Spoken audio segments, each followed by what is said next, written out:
Mis hermanos, tengan todos muy buenos días. Buenos días.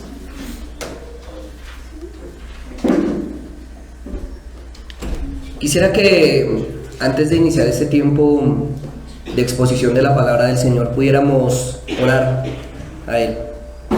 Inclinemos todos nuestros rostros y dispongámonos. Bendito y amado Señor, hoy estamos aquí para darte gloria, darte honra, Señor. Gracias porque eres bueno, porque tu misericordia, Señor, se ha extendido por siempre y para siempre, Señor. Gracias porque en medio de esas bondades, Señor, en medio de tanta riqueza, de tanta revelación tuya, Señor, tenemos el amor. El amor, Señor, que sobrepasa todo entendimiento. El amor, Señor, en el cual encontramos esperanza, refugio. El amor, Señor, como esa muestra tuya de tu fidelidad, Señor, para con nosotros. Gracias, Señor, por amarnos y gracias por demostrarlo al revelarte en tu palabra, Señor. Hoy damos gloria a ti, Señor, damos honra, te exaltamos y te alabamos, bendito Dios. Rogamos, Señor, que transformes hoy nuestros corazones una vez más, Señor, que seamos evangelizados, que ese mensaje precioso llegue a lo profundo de nuestros corazones, Señor, que podamos cambiar, Señor, y ser santificados por medio de tu Espíritu Santo. Que esta palabra, Señor, obre y haga mella en cada uno de nosotros. Ayúdame a mí, Señor, hoy en esta exposición, Señor. Que no sea yo, sino que seas tú, Señor. Que sea tu mensaje, que sea tu gloria, Señor, expuesta. Quita, Señor, todo pensamiento personal, quita todo pensamiento humano, Señor. Que seas tú en esta mañana, amado Rey. Damos gloria y honra a ti, Señor. Amén. Amén. Mis hermanos, quisiera invitarlos para que abramos nuestras Biblias en la carta a los Romanos, capítulo 11.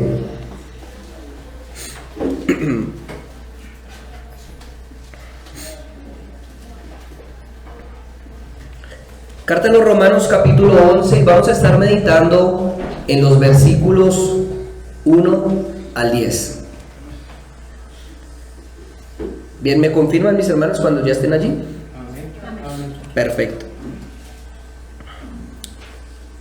Dice la palabra del Señor: digo pues, ¿ha desechado Dios a su pueblo?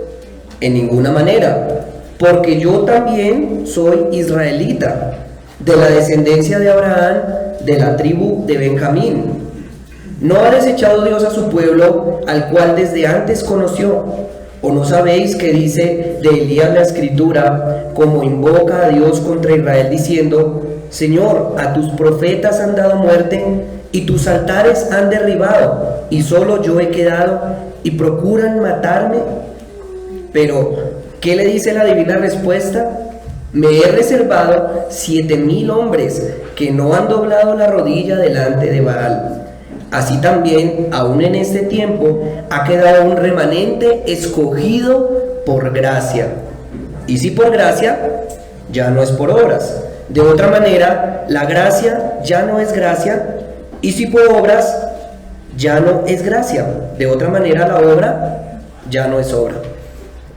Que pues, lo que buscaba Israel no lo ha alcanzado, pero los escogidos sí lo han alcanzado, y los demás fueron endurecidos. Como está escrito: Dios les dio espíritu de estupor, ojos con que no vean y oídos con que no oigan, hasta el día de hoy. Y David dice: se ha vuelto su convite en trampa y en red, en tropezadero y en retribución. Se han oscurecido sus ojos para que no vean, y agóbiales la espalda para siempre. Permítame la goma. Usted está ahí.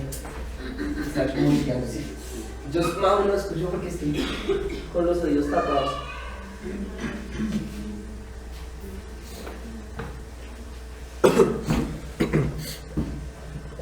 Sí, aquí tengo mi hermano. Gracias. Gracias. Bien, mis hermanos, hemos visto el estudio en estos últimos 3 capítulos de cómo Israel se encuentra en una paradoja tremenda respecto de su entendimiento y también en una paradoja respecto de su relación con Dios. Vimos que en estos últimos 3 capítulos una nación muy privilegiada de parte de Dios, ¿sí? Muy privilegiada. exactamente ocho privilegios que el apóstol Pablo en el capítulo 9, los primeros versículos menciona, ¿sí? Por los cuales se duele, pero a la par o al mismo tiempo una nación muy terca, incrédula.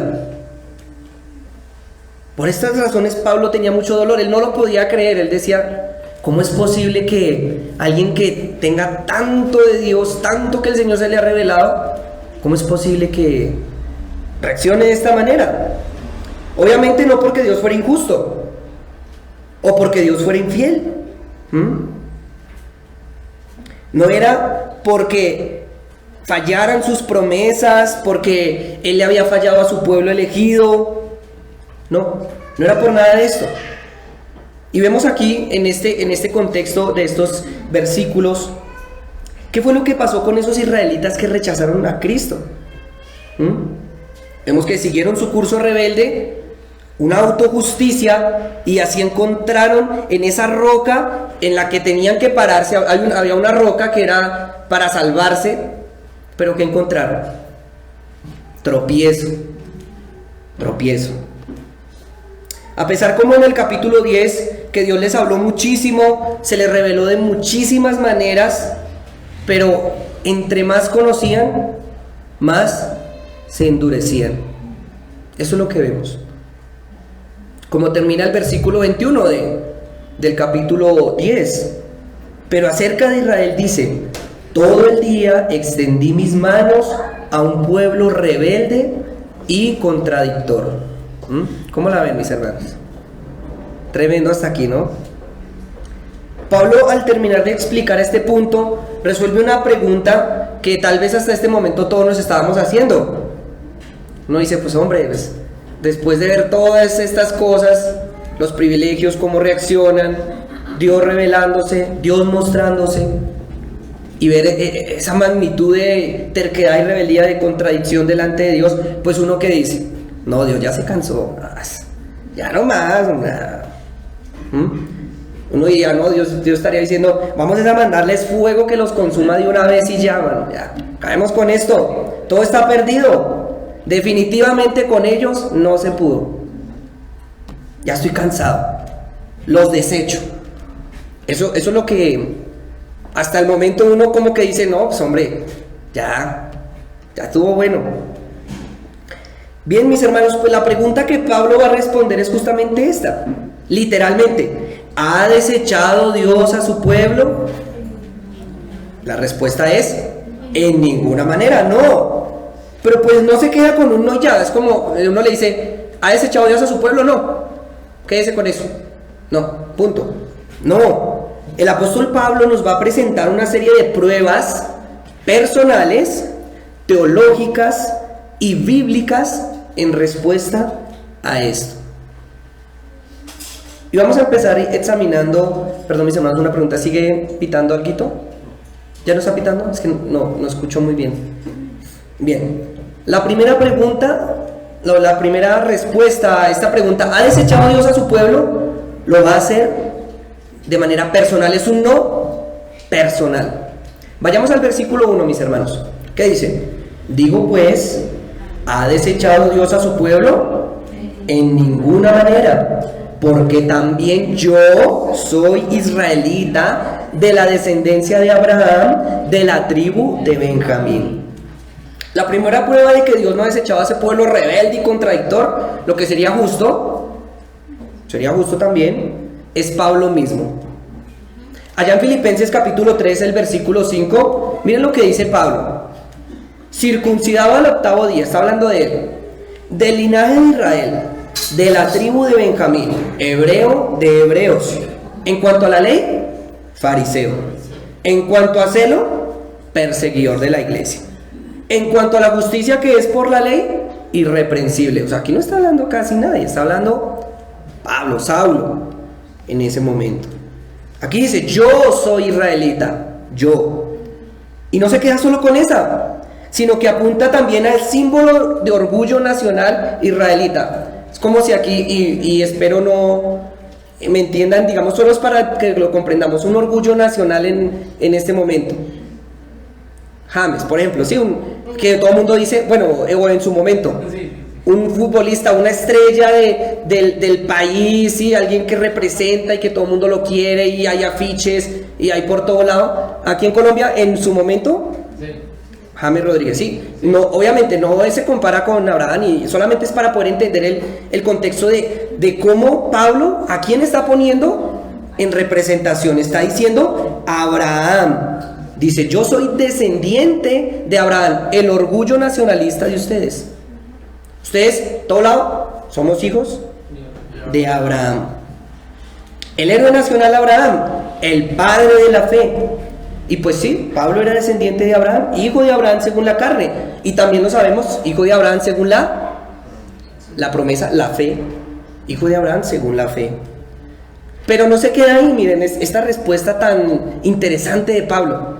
No solamente es descendiente de Abraham propiamente, sino que también es de la tribu de Benjamín. Este dato es muy interesante, es muy importante.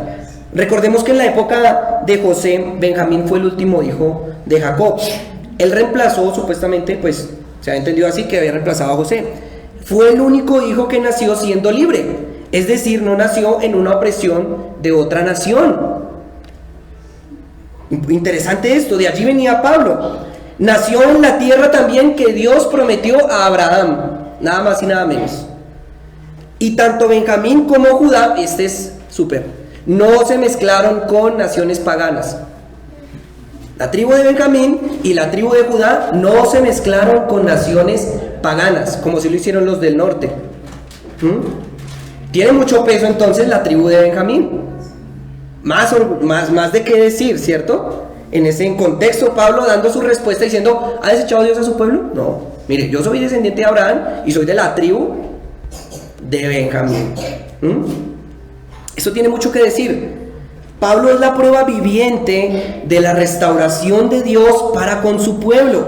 Si alguien tenía un orgullo patriota era Pablo. Pero él no tiene nada de esto en cuenta para crecerse, para ufanarse. Bien lo dijo allá en Filipenses hablando de estas cosas. Dijo, pero cuántas cosas eran para mi ganancia. Miren que ya venía hablando, él era fariseo según la ley, era irreprensible.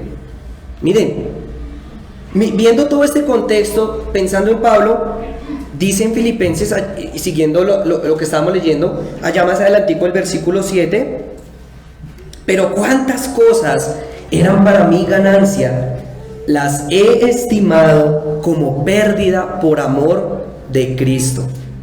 Tremendo. El mismo propósito con el que hablan los filipenses, mis hermanos, es con el que habla aquí. Dar la gloria a Dios en sus maravillas. No tengo en qué gloriarme, dice Pablo, sino en Cristo. Yo soy una prueba de que Dios no ha desechado a su pueblo. Hasta que uno seguiría diciendo. Entonces, bueno, Pablo, si es así, listo, está bien, muy buena respuesta, pero ¿por qué si Dios no los ha desechado? Porque vemos que la mayoría siguen rebeldes, siguen tropezándose con la piedra Cristo, siguen tropezándose con ese Mesías que tanto esperaban, muchos años preparándose para recibir al Mesías, se encuentran con él, ¿cuál es ese pueblo que Dios no ha desechado? Yo no lo veo por ningún lado. Pues bien, la siguiente aclaración nos va a dar más luz. Vamos a los versículos 2 al 6 y este es nuestro segundo punto o segunda respuesta. Un remanente escogido por gracia, que de por sí también es el título de esta enseñanza. Un remanente escogido por gracia. Dice el versículo 2 en adelante: ¿no ha desechado Dios a su pueblo, al cual desde antes conoció? ¿O no sabéis que dice de Elías la escritura, como invoca a Dios contra Israel diciendo: Señor, a tus profetas han dado muerte y a tus altares han derribado, y solo yo he quedado y procuran matarme? Pero ¿qué le dice la divina respuesta? Me he reservado 7,000 hombres que no han doblado la rodilla delante de Baal. Así también en este tiempo aún ha quedado un remanente escogido por gracia. Y si por gracia ya no es por obras, de otra manera la gracia ya no es gracia, y si por obras ya no es gracia, de otra manera la obra ya no es sobra, parece un trabalenguas, pero aplica bastante bien, como para que a uno no le quede ninguna duda. No ha desechado, hermanos, Dios a su pueblo, el cual desde antes conoció. Romanos capítulo 8, versículo 29 dice, poniendo el contexto de esas mismas palabras. Bueno, cuando Pablo habla de esta manera, ¿qué quiere decir? Allá en Romanos 8, 29. Porque a los que antes conoció, también los predestinó para que fuesen hechos conformes a la imagen de su Hijo, para que Él sea primogénito entre muchos hermanos. Esto nos ayuda un poquito más, ¿cierto? Los conoció, los amó, los predestinó. Evidentemente habla de sus elegidos, esa fidelidad que ha tenido con sus elegidos, su pueblo apartado. Es decir, está hablando de aquellos israelitas descendientes de Abraham según la fe en Jesucristo, la fe en la promesa. También lo decimos de otra manera, ese pueblo dentro del pueblo. Estos son los que él ha conocido. Eso mismo se menciona en Romanos 9:27. Miren lo que dice. También Isaías clama tocante a Israel: si fuera el número de los hijos de Israel como la arena del mar, tan solo el remanente será salvo. Aquí tenemos esa preciosa doctrina del remanente de Dios. El remanente de Dios, el cual el Señor no ha desechado. Para esto Pablo nos ayuda un poquitico, ¿sí?, con el ejemplo de la historia de Elías. Y vamos a hablar un poquito de ello. En ese contexto, Elías acababa de salir de una victoria impresionante, un duelo a muerte con los profetas de Baal. Dios, si mis hermanos lo recuerdan, Él demostró ser el único y supremo Dios delante de todos. Él es el único Dios. Nosotros eran invenciones. En ese contexto también son asesinados todos esos profetas idólatras. Miren qué victoria tan tremenda que Dios mostró, esas maravillas. Pero despuesito de eso viene Jezabel, la esposa de Acab, el rey de turno, y lo amenaza de muerte. Lo amenaza. Y en ese contexto es donde Elías dice estas palabras. En ese contexto de amenaza bajo Jezabel. Dice Primera de Reyes, perdónenme, no anoté el capítulo. 19. Ajá, sí. Primera de Reyes capítulo 19, el versículo 9. Y allí se metió en una cueva donde pasó la noche, y vino a él palabra de Jehová, el cual le dijo: ¿qué haces aquí, Elías? Y Elías le respondió: he sentido un vivo celo por Jehová, Dios de los ejércitos, porque los hijos de Israel han dejado tu pacto, han derribado tus altares y han matado a espada a tus profetas, y solo yo he quedado, le dice Elías al Señor, y me buscan para quitarme la vida. Evidentemente Elías estaba equivocado. Él dice: solo yo estoy de pie, no veo a nadie más. ¿Dónde están? Solo yo estoy de pie. Surge el mismo sentimiento aquí para los que estaban escuchando este mensaje de Pablo. Estaban pensando igual que Elías: ya no hay esperanza, ya todos dejaron el pacto, derribaron la adoración a Dios y desecharon a lo que apuntaba esas cosas. Quieren acallar la voz de la verdad a como dé lugar, a filo de espada. Apague y vámonos. Los que escuchaban este mensaje acá con Pablo estaban pensando lo mismo que sentía Elías en ese momento, en su contexto. Para los que como Elías en su momento tenían ese sentimiento, y nosotros, si alguna vez lo llegamos a sentir, viene la respuesta. Versículo 18 del mismo capítulo, Primera de Reyes 19. Dice así, Primera de Reyes 19, 18. Y yo, dice el Señor, haré que queden en Israel 7,000, cuyas rodillas no se doblaron ante Baal y cuyas bocas no lo besaron. O en las palabras de Pablo, parafraseando allí lo que leía. Pero, ¿qué dice la divina respuesta? Me he reservado 7,000 hombres que no han doblado su rodilla delante de Baal. Elías pensaba que estaba solo en el mundo, que ya no había consuelo, que ya no había esperanza, que ya, como se veía todo el mundo, ya solamente quedaba esperar que lo encontrara Jezabel y le diera de baja. Pero Dios le dice: no, Señor, tengo un remanente de 7,000 hombres que no han doblado su rodilla a este mundo, a su idolatría, a sus baales. Ellos no eran especiales, no eran los más bonitos, no eran los que mejor hablaban, no eran menos pecadores. Por lo que decimos, ¿por qué los escogió? Por pura gracia y misericordia del Señor. Una gracia inmerecida. Era un remanente escogido por gracia. Vemos esa palabra clave en ese versículo 18 de Primera de Reyes 19. Y yo, dice el Señor, yo haré. Fue el Señor en su infinita gracia quien se los reservó para él, aún por encima de los temores que tenía el gran profeta Elías, aún por encima de los temores de los que escuchaban en Roma, de los que escuchaban en la iglesia de Roma tenían. Aún por encima del dolor de Pablo al ver el rechazo de Israel como nación hacia Cristo. Y así lo ratifica. Volvemos otra vez aquí a nuestro capítulo 11 de Romanos. Dice: así también, aún en este tiempo, ha quedado un remanente escogido por gracia. Él se reservó un remanente para sí. Él, en la época de Elías y en la época de Pablo, y hoy, hermanos, en nuestra época, se reserva por su fidelidad, por amor de su nombre, por su gloria y en cumplimiento de todas sus promesas a los que ama, a los que conoce, por pura y física gracia. Es decir, no por mérito alguno en ninguno de los que pertenecen a este remanente, sino por la pura misericordia de Dios, se reserva para sí ese remanente. Y eso también lo aclara, por si quedan dudas después del ejemplo con Elías, después de todo ello. Lo aclara, versículo 6, allí en sus Biblias, 11:6. Y si por gracia, ya no es por obras. De otra manera, pues la gracia ya no sería gracia.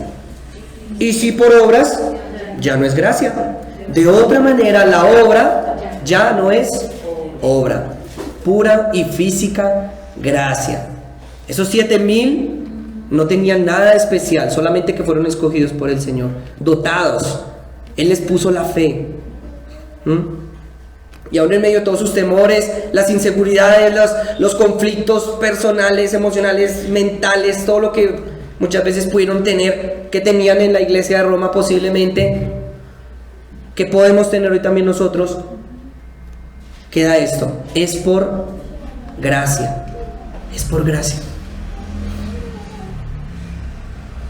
La sola gracia del Señor.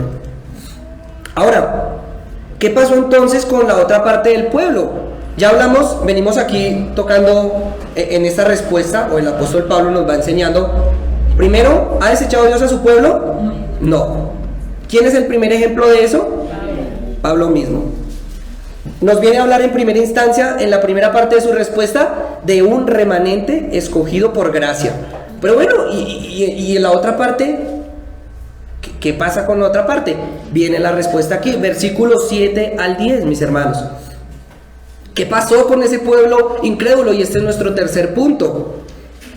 Que pues, lo que buscaba Israel no lo ha alcanzado, pero los escogidos sí lo han alcanzado, y los demás fueron endurecidos.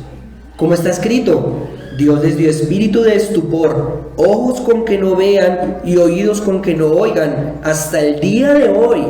Y David dice: se ha vuelto su convite en trampa y en red, en tropezadero y en retribución. Se han oscurecido sus ojos para que no vean, y agóbiales la espalda para siempre.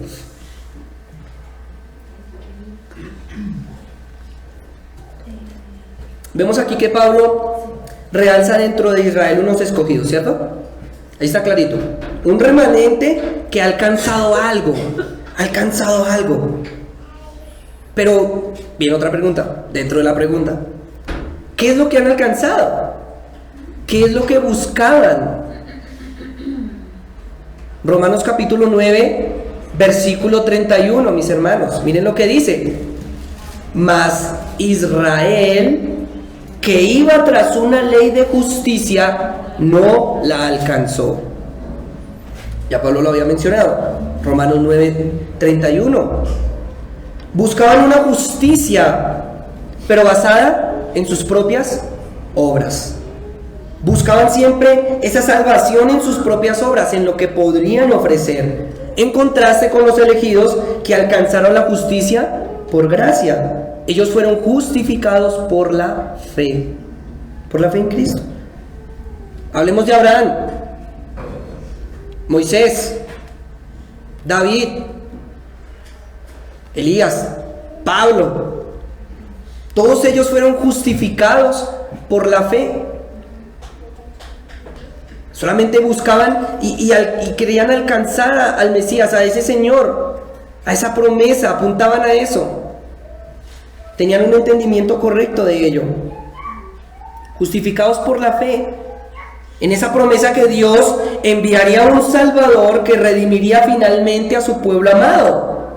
Pero aquellos que simplemente esperaban a un rey conforme sus corazones, una justificación por sus obras, que esperaban en una promesa equivocada, por eso fue que cuando llegó la promesa la rechazaron, que veían a un Dios acomodado conforme a ellos, no alcanzaron justicia, porque no les alcanzaba. No alcanzaba para pagar. Por lo tanto, ¿qué pasó con ellos? Fueron endurecidos. Endurecidos. Vemos que ese rechazo, esa muestra, ellos evidenciaron que buscaban una justicia equivocada por sus mismas acciones. Cómo se comportaban, cómo rechazaban la voz del Señor, cómo se iban tras los ídolos, cómo querían un rey conforme a sus corazones. Si miramos las pruebas, no es solamente de hablarlo, de decirlo con la boca. Había una vida como nación que evidenciaba que buscaban una justicia, querían alcanzar una justicia en sus obras. Por lo tanto, fueron endurecidos. Rechazaron las promesas de Dios, rechazaron los planes de Dios, su voluntad, rechazaron el orden dado por Dios. Tal vez, no me consta a mí, no. Tal vez con buenas intenciones personales, tal vez con un celo, tenían un celo allí, pero era un celo sin ciencia, un celo sin el temor del Señor, lo que apuntaba a una autosuficiencia. Una autosuficiencia. Pues que Dios los deja que sigan su curso natural, que sigan siendo autosuficientes, como obviamente esta autosuficiencia no produce fruto, termina en endurecimiento. Y el endurecimiento termina en fracaso. Fracaso. Donde el Señor no edifica la casa, en vano trabajan los que la edifican. Si el Señor no está en medio de algo, grave.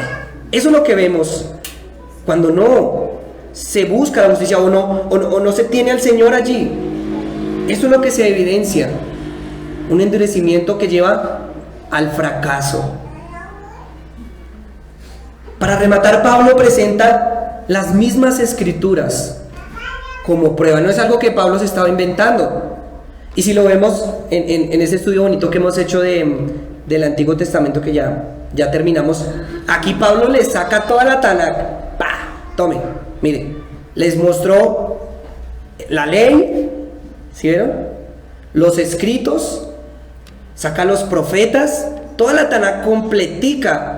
Y les dice, mire, toda la escritura está hablando de ello. Vamos a verlo aquí, hay una parte de Deuteronomio, en Isaías, ya vimos el ejemplo con Elías. Vamos a verlo allí, mis hermanos. Remata Pablo con toda la Tanakh. Remata Pablo con las mismas escrituras como prueba. Primero, lo que va a hacer es que va a combinar dos pasajes. Uno de Isaías y otro de Deuteronomio, donde hablaba Moisés. En Isaías, lo vemos allí. Isaías capítulo 29, versículo 10. Miren lo que dice Isaías 29, 10. Porque Jehová derramó sobre vosotros espíritu de sueño, y cerró los ojos de vuestros profetas, y puso velo sobre las cabezas de vuestros videntes. Y trae aquí a coalición Deuteronomio capítulo 29, versículo 2. Dice: Moisés pues llamó a todo Israel y les dijo: vosotros habéis visto todo lo que Jehová ha hecho delante de vuestros ojos en la tierra de Egipto a Faraón y a todos sus siervos y a toda su tierra, las grandes pruebas que vieron vuestros ojos, las señales y las grandes maravillas. Pero hasta hoy Jehová no os ha dado corazón para entender, ni ojos para ver, ni oídos para oír. Perdón. Ya vimos los dos textos, Isaías y Deuteronomio. Pablo los resume, estos dos, los une. ¿Cómo lo dice? Dios les dio espíritu de estupor, ojos con que no vean y oídos con que no oigan hasta el día de hoy. Una condición lamentable, estupor. En otra versión dice, un espíritu insensible, por lo que ya no les entra ni porque, mejor dicho, ni ver las maravillas de Dios, no les entra, ni escuchar su palabra, ni siquiera que vino Cristo mismo, Dios se encarnó y les predicó, pero no ven, no oyen, no atienden y añade, hasta el día de hoy.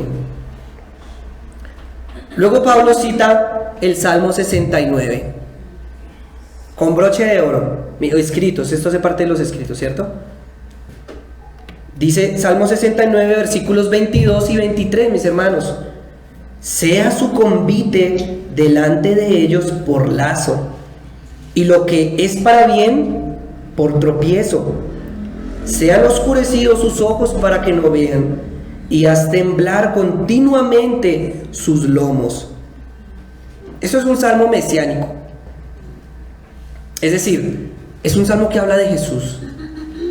Un Jesús perseguido, un Jesús que lo odian sin motivo, un Jesús víctima de hostilidad por parte de su pueblo. Esos israelitas, aquí vemos, pasaron de ser perseguidos a perseguidores. Ahora, por cometer ese sacrilegio de gritar que por favor mataran a ese Mesías, vemos ese ejemplo claro en ellos. Se presenta este Jesús perseguido, este salmo mesiánico nos presenta a un Jesús que se odia sin motivo, que es víctima de hostilidad, tristemente por parte de su pueblo. Un pueblo que pasó de ser perseguido a perseguidor. Y un pueblo que ahora grita, por favor, mátenlo, mátenlo, crucifíquenlo, crucifíquenlo. Llega ese cumplimiento de esa promesa que tanto añoraron y la quieren acallar. Lo que muestra un corazón endurecido, un corazón que rechaza, que odia sin motivo. Pero también esto no se queda allí. Hay un juicio de parte de Dios para ello. Dice, su convite. En otras palabras, sus banquetes, ¿sí? Tal vez por el tipo de lenguaje que utiliza el Salmo, pues uno a veces se pierde, ¿sí? Pero aquí donde dice, sea su convite delante de ellos por lazo, se refiere a unos banquetes. Unos banquetes. Esos banquetes que representan seguridad. Un convite, seguridad. Todo está bien, todo está tranquilo, no hay problema, estamos relajados. Pero ahora esa seguridad y esa relajación se convierten en lazo, en trampa. Sea su convite delante de ellos por lazo. En su símbolo de seguridad encontraron tropiezo. Sus ojos ahora están endurecidos. Y por más que tengan al mismo Mesías de frente, no ven. Porque termina diciendo, ¿sí ven lo que dice allí? la última partecita del Salmo 69, versículos 22-23, haz temblar continuamente sus lomos. En otras palabras, para que sea un poco más claro, se encorvan sus espaldas, llevan una carga pesada, una maleta como la del peregrino, ¿sí? A eso se refiere. Una maleta muy pesada. Están jibados de cargar el peso de la culpa que tienen encima por juicio. Una maleta, una carga que solo el Señor Jesucristo podía llevar. Porque la autojusticia o buscar la salvación por mérito propio no es más que eso. Llevar una carga pesada, una carga que lo encorva a uno, que es difícil. Sin Cristo se convierte en ello. Todos aquellos que han rechazado el mensaje del Evangelio, y no solo de palabra, porque muchos dicen, no, yo creo en el Evangelio, pero hay una vida que corrobora esas palabras. Aquellos que viven de esta manera llevan una carga muy pesada, pero no la quieren dejar, no, quieren llevarla, quieren maletear. Cualquier sentimiento de autojusticia o buscar una salvación por mérito propio no se puede comparar con más que eso, llevar esa maleta o esa carga pesada. Y bien, mis hermanos, ¿qué aprendemos hoy nosotros de todo esto? Porque ya hablamos y Israel, no, mire, no creyeron, tome, ¿cierto?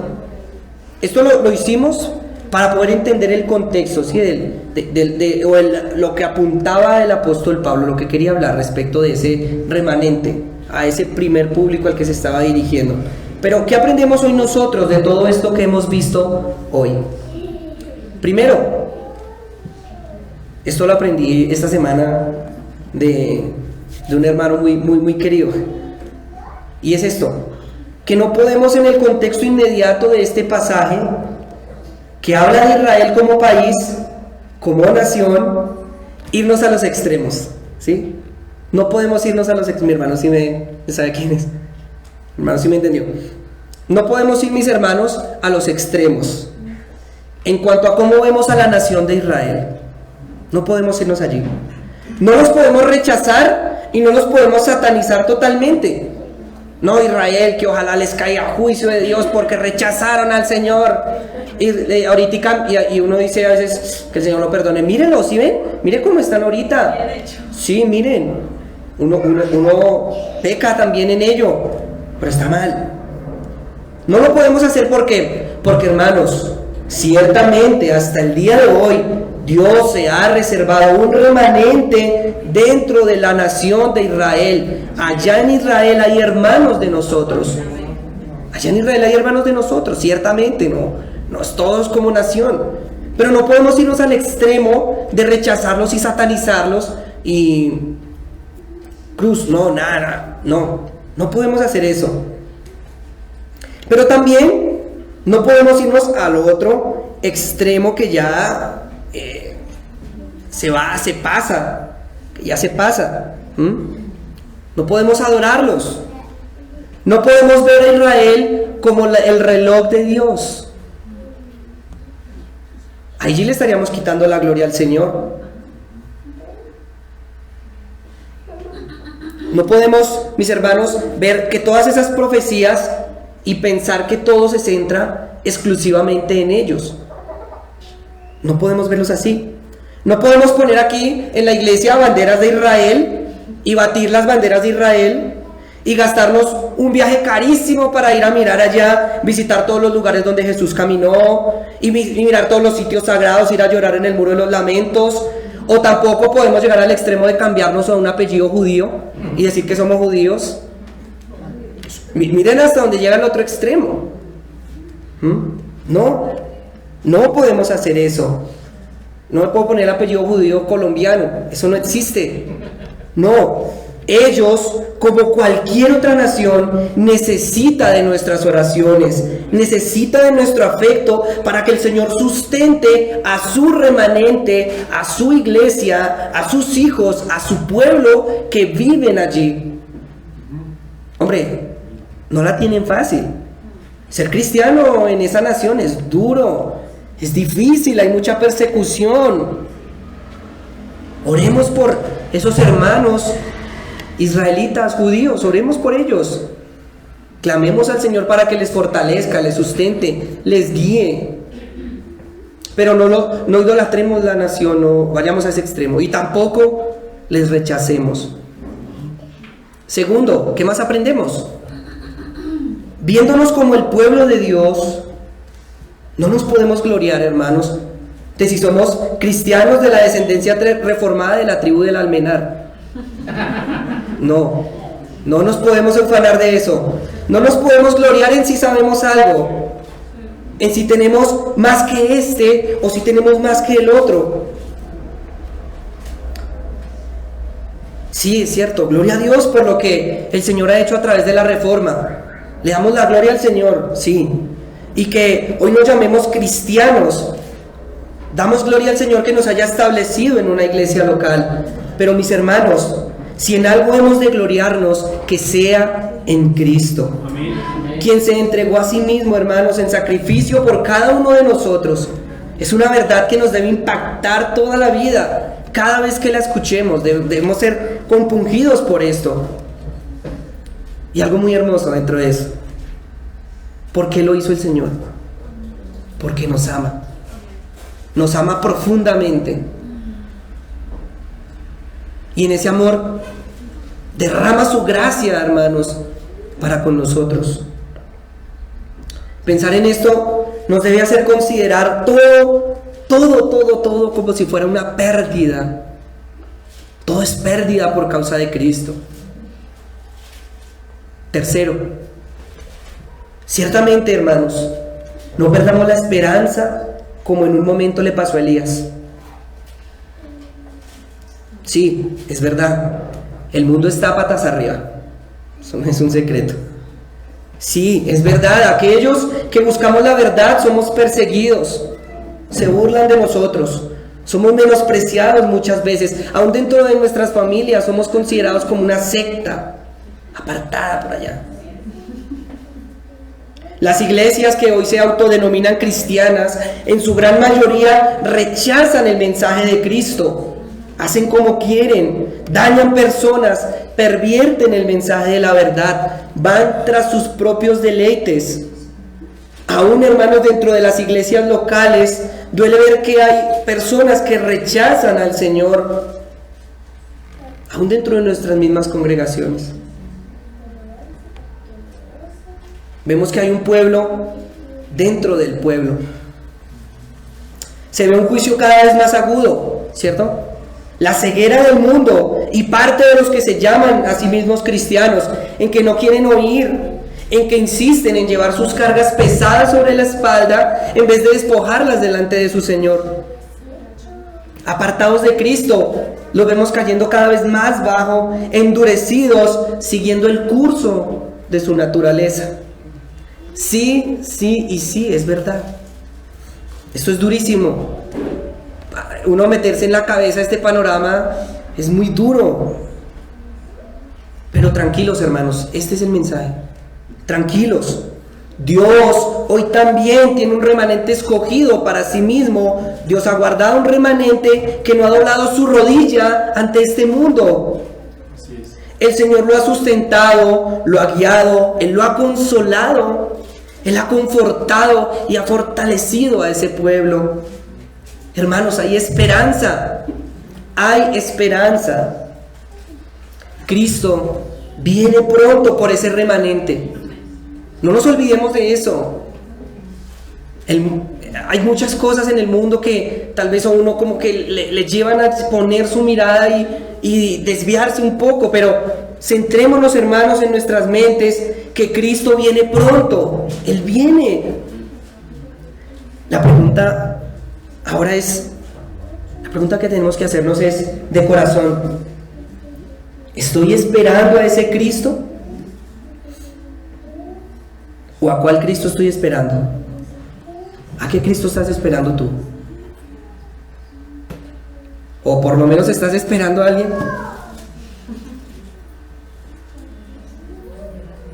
El Espíritu da testimonio a mi espíritu que estoy dentro de ese remanente. ¿Oigo la voz del Señor como su oveja?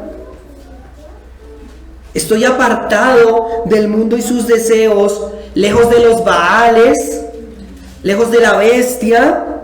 ¿Estoy aguardando por mi Salvador? Mis amados, viendo todo esto, hoy yo les ruego, no perdamos la esperanza frente a la lucha, no desmayemos frente a la adversidad. Es durísimo, es muy berraco. Y tras del hecho uno, con sus propias aflicciones y pruebas, en su mundo, con sus luchas y todo, es muy berraco. Pero perseveremos hasta el final en la fe, mis hermanos. No perdamos de vista la meta. No olvidemos para dónde es que vamos. No olvidemos eso. Hermanos, peregrinemos. Caminemos juntos, vamos de la mano. Porque Cristo viene pronto. Él viene por su remanente escogido por gracia. Él viene por su iglesia amada. Y hermanos, ¿saben qué? La va a exaltar.